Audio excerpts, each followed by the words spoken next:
बड़ी खबर आपको बता दें, टीएमसी नेता विवेक गुप्ता को शारदा घोटाला मामले में ईडी का नोटिस भेजा गया है। सोमवार को पूछताछ के लिए बुलाया है। विवेक गुप्ता कोलकाता के एक हिंदी अखबार के संपादक हैं और टीएमसी से राज्यसभा सांसद रहे हैं। आपको बता दें, अभी कोलकाता के जोड़ा सांको से चुनाव लड़ रहे हैं। बड़ी खबर आपको बता दें, टीएमसी से चुनाव लड़ रहे हैं और अब उन्हें शारदा घोटाला मामले में ईडी का नोटिस भेजा गया है और सोमवार को पूछताछ के लिए उन्हें बुलाया है। टीएमसी नेता विवेक गुप्ता को शारदा घोटाला मामले में ईडी का नोटिस जारी हुआ है। सोमवार को लिए बाकायदा उन्हें पूछताछ के लिए बुलाया है। विवेक कोलकाता के एक हिंदी अखबार के संपादक हैं। इस पूरी खबर पर आशिका हमारी सहयोगी इस वक्त फोनलाइन पर मौजूद है। आशिका, और क्या जानकारी?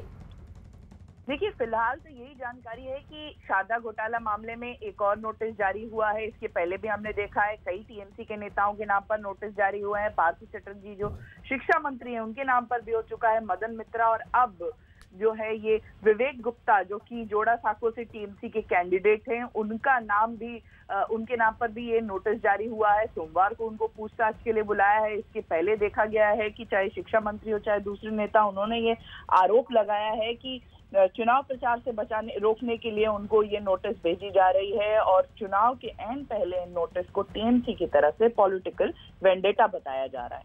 जी, शुक्रिया आशिका। आगे बढ़ते हैं। भारत में पाकिस्तान की बजाय बांग्लादेश बॉर्डर से घुसपैठ की कोशिश के ज्यादा मामले सामने आ रहे हैं।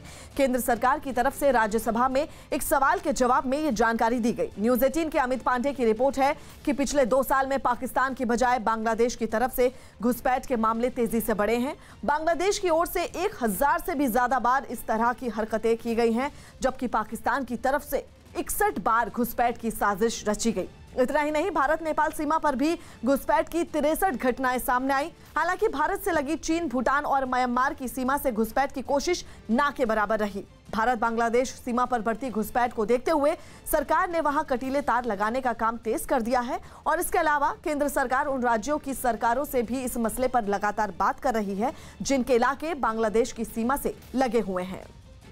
उत्तर प्रदेश में लखनऊ के चारबाग और वाराणसी के कैंट रेलवे स्टेशन पर आतंक मचाने वाले बंदरों को भगाने के लिए रेलवे प्रशासन ने अनोखा तरीका निकाला।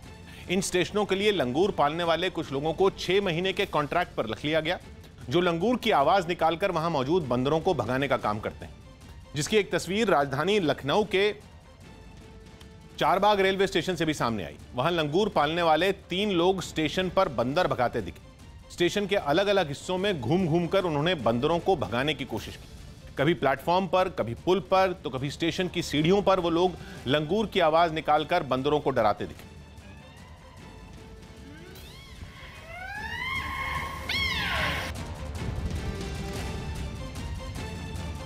स्टेशन पर बंदरों को भगाने में जुटे इन लोगों ने बताया कि वो उनकी आवाज सुनकर क्यों भाग जाते हैं।